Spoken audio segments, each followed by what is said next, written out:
रजनी, रजनी कहाँ मर गई? आई माँ जी। आई माँ जी के बच्चे कानों में रुई ठोस कर बैठी थी क्या? नहीं, वो गाने सुन रही थी? नहीं माँ जी, चाय बना रही थी। चाय क्यों बना रही थी? किसने बोला चाय बनाने को? सुबह सुबह का समय है तो नाश्ते के साथ तो चाय ही बनाई जाती है ना। अब तू मुझे सिखाएगी क्या बनाया जाता है सुबह सुबह? मुझे आज जूस पीना था। अरे मुझे क्या, सबको पीना था, है ना बेटा मोहन? हाँ रजनी, तुम्हें बनाने से पहले पूछना चाहिए।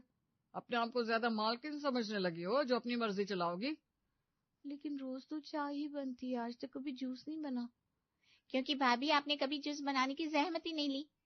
सही बात, जैसे आज तक एक बच्चा नहीं पैदा कर पाई। 2 साल हो गए शादी को। अरे पर यहाँ खड़ी होकर बातें बनाने से अच्छा है जाकर जूस बना लो। जबान इतनी लंबी है, बस चले ही जा रही है, चले ही जा रही है। रजनी के ससुराल वाले उसे रोज इसी तरह मानसिक रूप से प्रताड़ित किया करते थे। उसकी सास उसे ताने देती ही थी, लेकिन सास के साथ साथ उसका पति मोहन और ननद प्रिया भी कम नहीं थे।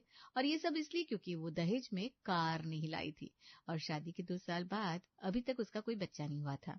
फिलहाल रजनी चुपचाप रसोई में जाकर जूस बनाती है और प्लेट में नाश्ता सजाकर ट्रे लेकर बाहर आती है। लीजिए माँ जी जूस। अब ये देखना पड़ेगा कि जूस मीठा है या बस रंग मिला दिया है। हाँ माँ, भाभी के हाथ का बना तो जहर भी फीका लगे। इतना भी बुरा नहीं है, लेकिन खार जितना स्वाद नहीं है इसमें। कार? अच्छा रजनी, तुम मायके से क्या क्या लाई थी, याद है तुझे? माँ, वो सड़ी गली अलमारी जो खोलते ही डर लगने लगता है।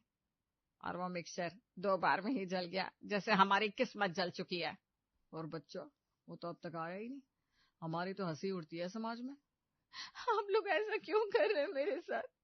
मेरे घर वालों ने पहले ही कह दिया था कि हम कार नहीं दे सकते और बच्चा होना वो सिर्फ मेरे बस में नहीं है। तूने ये कैसी बात करती सबके सामने, है? शर्म नहीं आई तुझे? बहू के नाम पर कलंक है, कलंक। कम से कम दहेज की बात तो मत कीजिए। मैं कुछ नहीं लाई क्या? सारा फर्नीचर, साड़ियां, गहने। हाँ लेकिन कार कहाँ है जो सबसे ज्यादा मैं चाहता था? क्या करूं उस सड़ी हुई बाइक का जो तू लाई है? मोहल्ले में सबके पास कार है और हमने सबको बताया था कि कार आएगी, लेकिन तूने 2 कौड़ी की बाइक देकर हमें नीचा दिखा दिया। और अभी पिछले हफ्ते रामू भैया की शादी हुई, उनकी बीवी तो नई नकोर सेडान कार लाई है। स्टाइल देखो उसकी। अरे कहाँ हो भाभी, भगवान बचाए ऐसे कंजूस खानदान से।